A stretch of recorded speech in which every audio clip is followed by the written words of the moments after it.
petite amie a rompu avec moi par un message vocal WhatsApp, et elle a découvert de la pire façon que ma famille n'était pas optionnelle. Moi, homme de 32 ans, j'ai reçu le message qui a mis fin à ma relation de 3 ans le 18 novembre. Ce n'était pas en face à face, ni même un appel téléphonique. C'était un message vocal pendant que j'étais au travail. Daniel, je dois être honnête avec toi. J'en ai marre de faire semblant d'aimer ta famille. Ta mère est passive-agressive. Ton père raconte toujours les mêmes histoires ennuyeuses et ta sœur se comporte comme si elle valait mieux que tout le monde. Je ne veux pas passer Noël avec eux cette année. En fait, je ne veux plus passer aucune fête avec eux. Si tu veux continuer à sortir avec moi, d'accord, mais ne m'invite plus jamais à tes trucs de famille.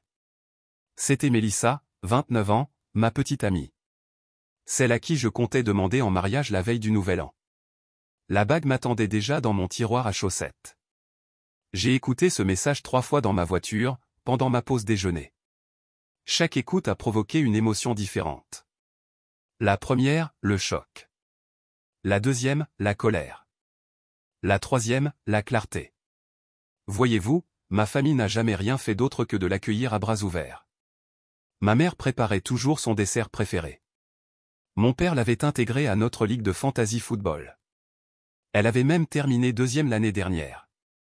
Ma sœur, Jenna, l'a traitée comme la sœur qu'elle n'avait jamais eue.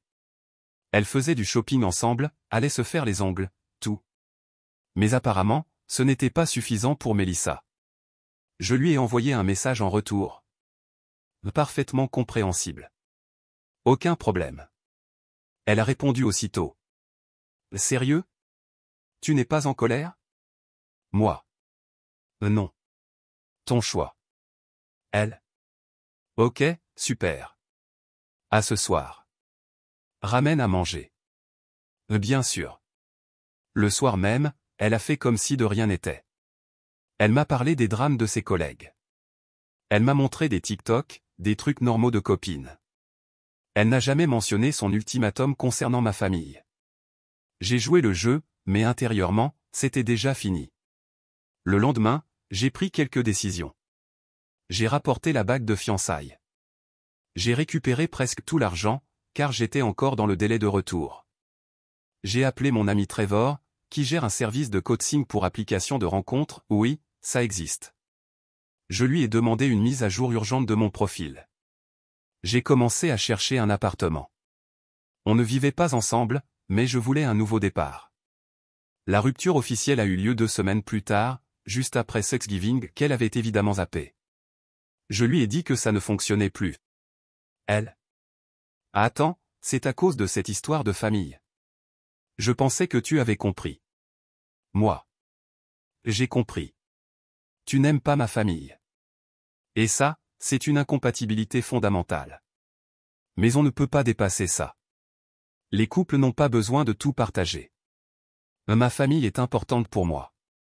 Tu les as pratiquement traités d'insupportables. C'est terminé.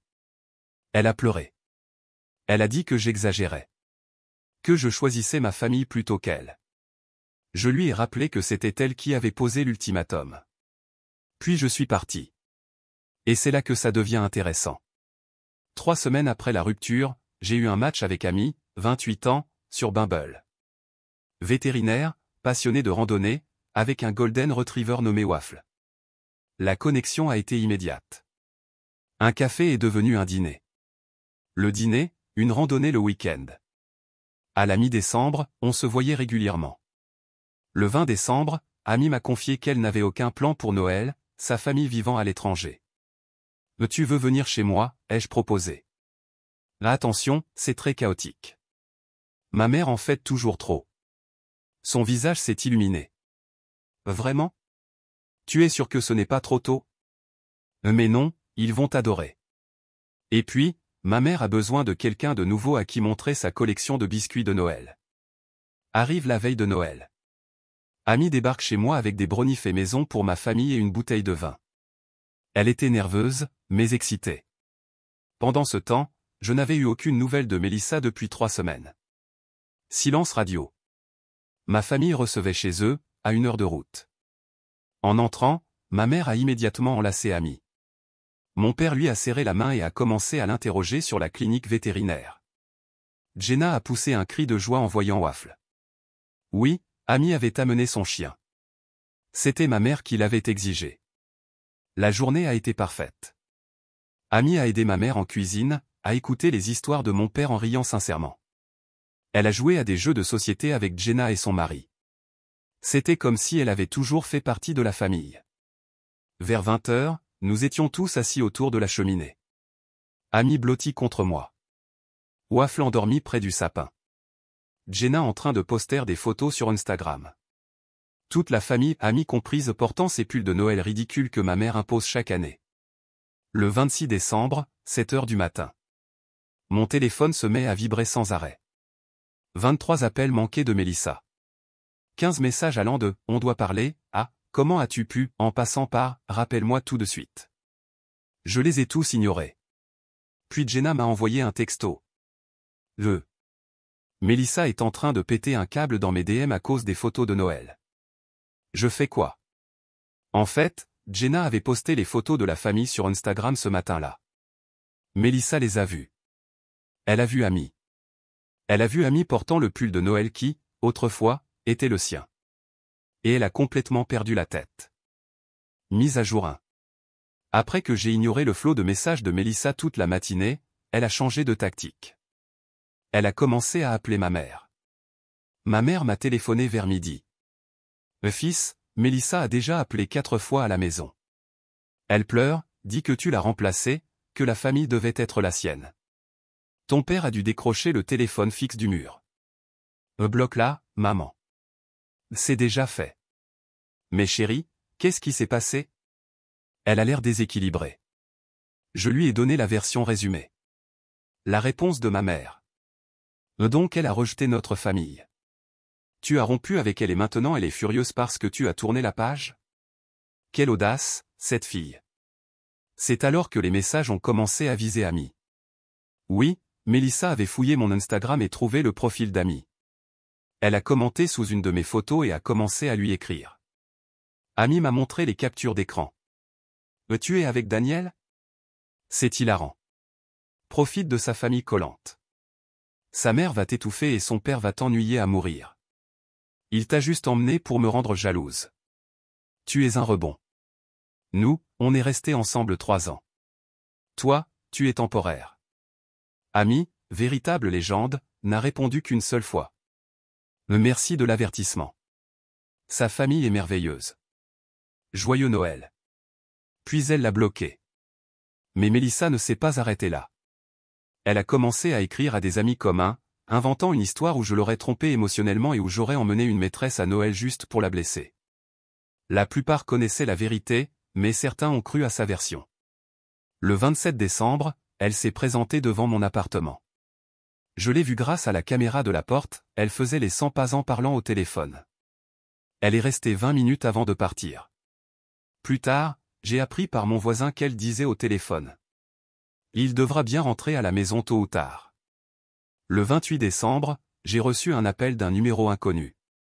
C'était la mère de Mélissa, Diane. Daniel, qu'est-ce que tu as fait à ma fille?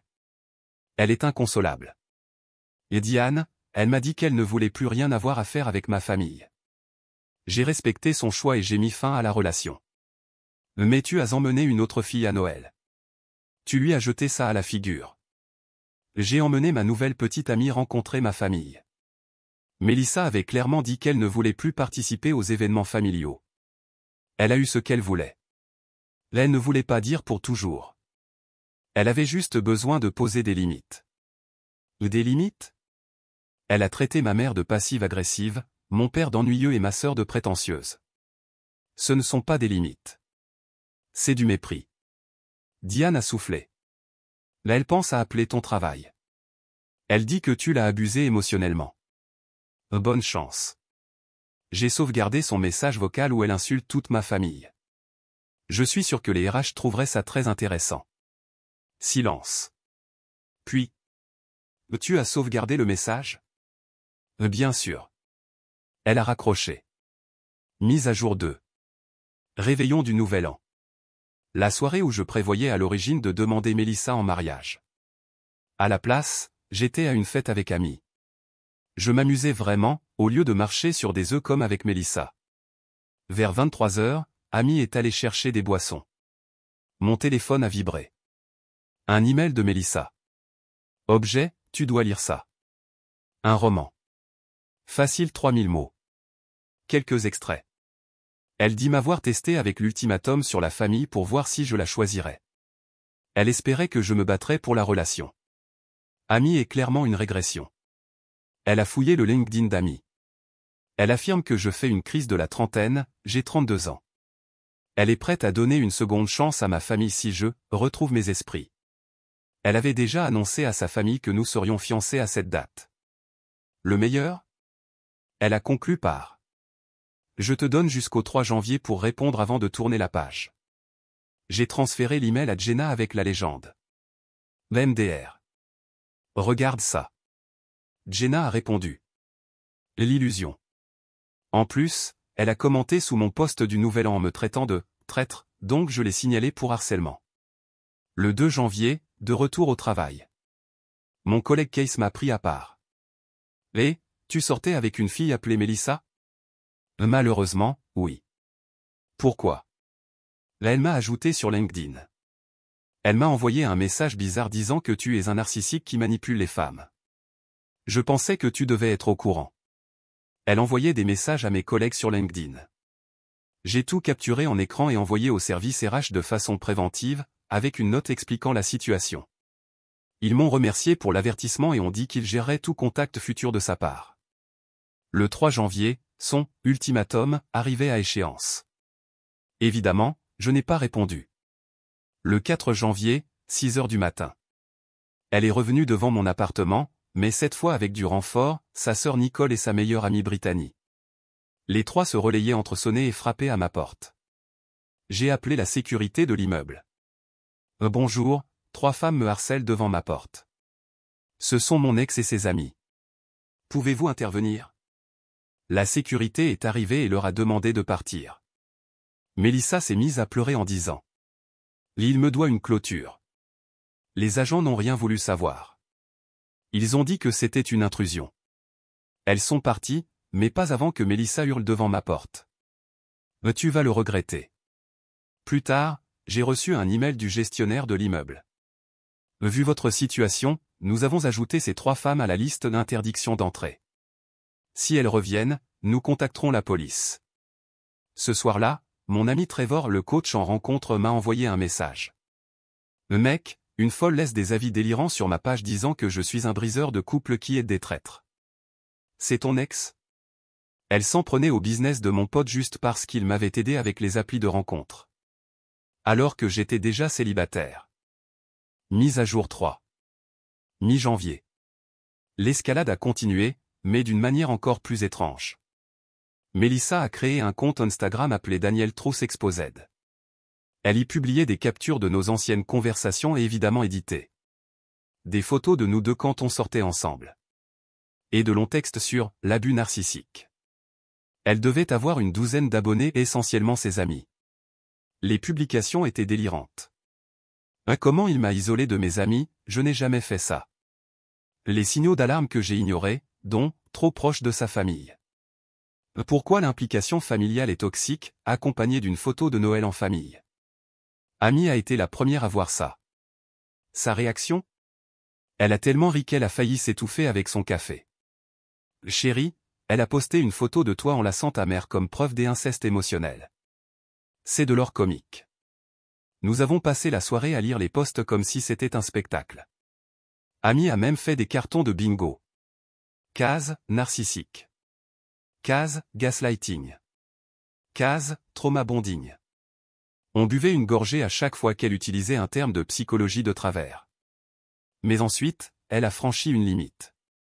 Elle a publié une photo d'Ami, prise sur le site de la clinique vétérinaire, avec la légende. Lal Rebound qui gagne sa vie en tuant des animaux. Parfait pour quelqu'un qui sort avec un assassin émotionnel. La clinique d'Ami a commencé à recevoir des avis 1 étoile prétendant qu'elle était froide et maltraitait les animaux. Mise à jour finale. 6 mois ont passé depuis Noël. Voici comment tout s'est terminé. L'ordonnance restrictive a mis fin à la plupart des harcèlements directs de Mélissa. Elle l'a violé une fois, en février elle s'est pointée au club de lecture de ma mère, a été arrêtée et a passé une nuit en cellule. Cela a semblé enfin lui donner une dose de réalité. Le compte de haine sur Instagram a été banni après de multiples signalements. Elle en a créé un autre, mais il n'a duré qu'une semaine. Les messages sur LinkedIn à mes collègues ont eu l'effet inverse. L'un d'eux connaissait le patron de Mélissa. L'info a circulé, elle passait ses heures de travail à harceler les contacts professionnels de son ex. Elle a été placée en plan de performance. D'après ce que j'ai entendu, elle a démissionné avant d'être licenciée. Sa mère, Diane, m'a recontacté en mars pour me demander de lever l'ordonnance restrictive, parce que cela nuisait aux perspectives professionnelles de Mélissa. J'ai refusé poliment. Elle m'a traité d'insensible. J'étais très à l'aise avec ça. Les amis communs qui s'étaient rangés de son côté au début ont commencé à s'excuser en avril. Apparemment, son récit de victime s'est effondré quand elle a commencé à sortir avec un autre type et à se plaindre immédiatement de sa famille. Un schéma bien clair. Maintenant, les bonnes nouvelles. Amy et moi sommes toujours ensemble. Elle a déjà rencontré ma famille élargie à Pâques, a survécu à l'anniversaire de ma mère et a même aidé mon père à reconstruire la véranda. Elle envoie des mèmes vétérinaires à ma mère. Elle se parle plus qu'Amy et moi. Jenna et Amy sont devenus de vrais amis. Elles ont un brunch mensuel auquel je ne suis pas invité. Je suis presque sûr qu'elles parlent de moi, mais j'ai trop peur de demander. Plot twist. Ma mère a croisé Diane au centre commercial en mai. Diane a présenté ses excuses pour tout.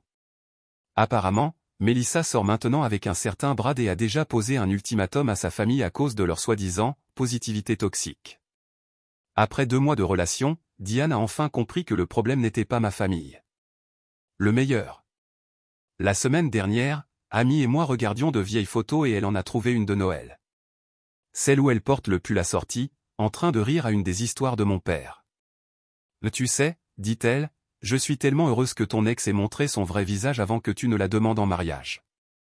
J'ai sorti mon téléphone et lui ai montré la capture du message vocal original de Mélissa, celui où elle qualifiait ma famille d'insupportable. Tu veux savoir ce qui est drôle, ai-je dit. Ce message a été la meilleure chose qui me soit jamais arrivée. Amy a lu, a secoué la tête. Tant pis pour elle. Ta famille est incroyable. Un peu bizarre, mais incroyable. Oui, c'est vrai. Elle a souri. Ta mère m'a déjà dit qu'elle tricotait mon propre pull de Noël pour cette année. Je fais officiellement partie du clan. Et voilà ce qu'il en est des ultimatums. Quand quelqu'un vous demande de choisir entre lui et les personnes qui vous ont toujours aimé, il vous montre exactement qui il est. Mélissa pensait tester ma loyauté envers elle. En réalité, elle a révélé son mépris pour les gens que j'aime. Elle voulait que je me batte pour elle. Non. J'ai gardé mon énergie pour quelqu'un qui n'avait pas besoin d'être convaincu d'aimer ma famille.